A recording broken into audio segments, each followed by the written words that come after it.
Hello and welcome to another presentation video about the newest additions to my Infinite Voxel engine.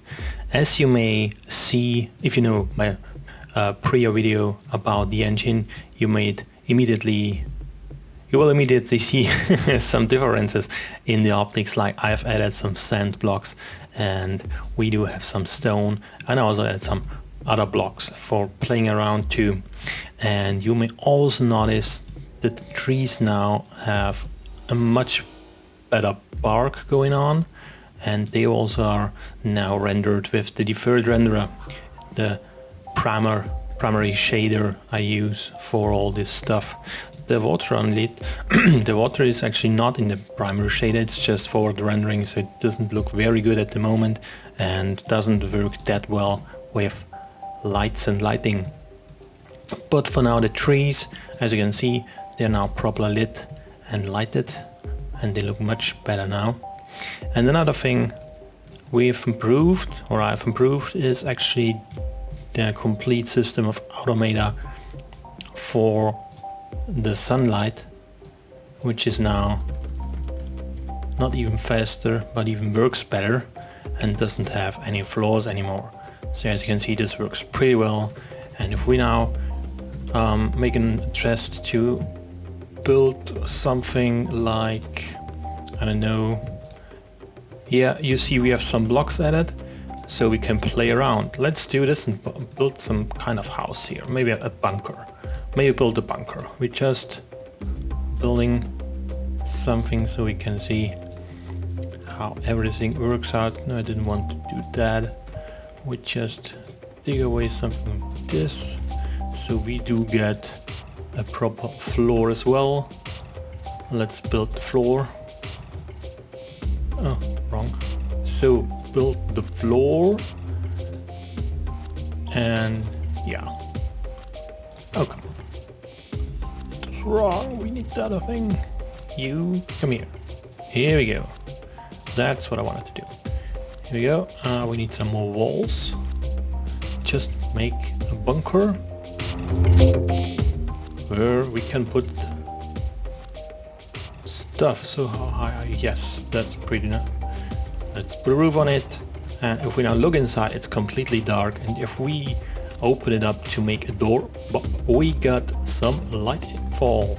Here we go, it's even more, and then if we add a window, we get even more light inside. And now we come to a pretty cool addition I've made, which is lamps. I can just put in a lamp inside there, and as you can see, it's properly lighting up the inside of this house. And the way this works is actually that we do have a selected automata for the sunlight and also for artificial light like lamps. So this light is actually able to traverse around in the blocks where it should do to, for example, light up the inside of a cave. This was a pretty big job to do, but it's finished.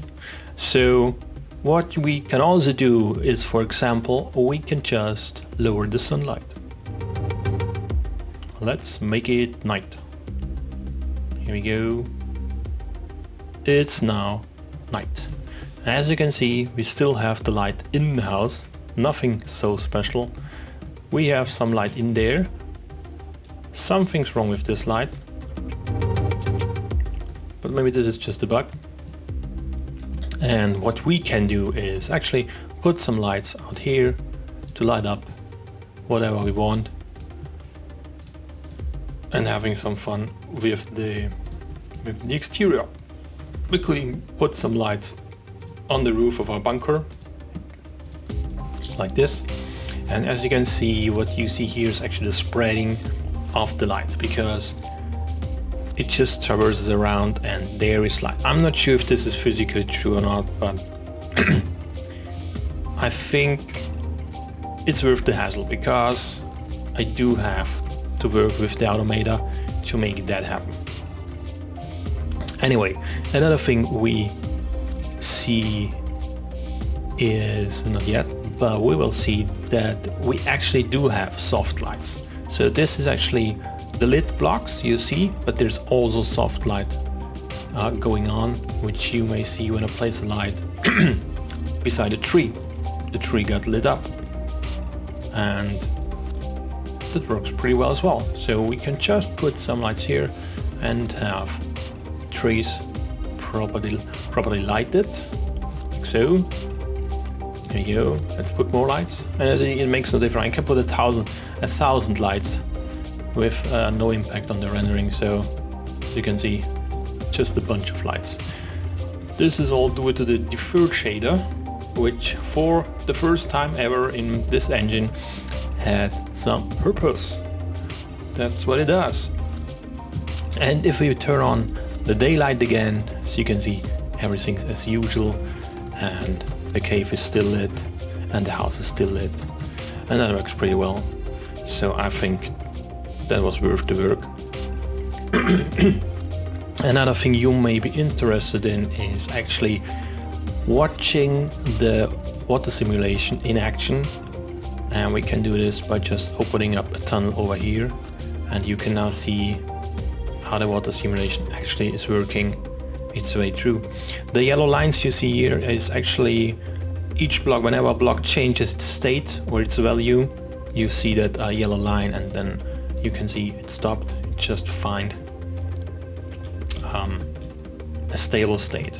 I have to say that this state isn't very perfect for now, because we do have a 4,300 units of water over here, to just have a 2,900 units of water here. So this is not correctly. This is an issue with performance.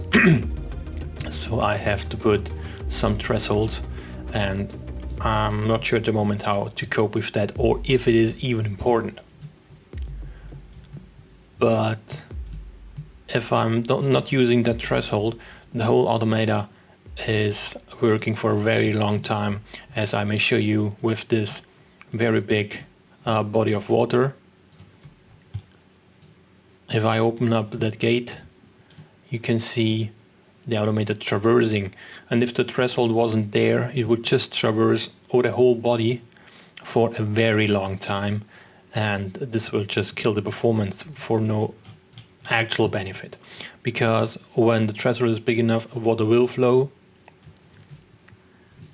So I guess for now I will keep it like that, and don't do much else for that. So yeah, I think it's not so much to show, but it was a lot of work to make all this happen. I hope you found it interesting, and if you like, leave me a comment if you want to see something or ask something about the technique or something like that. So yeah, see you with the next video. Have a good night. Bye.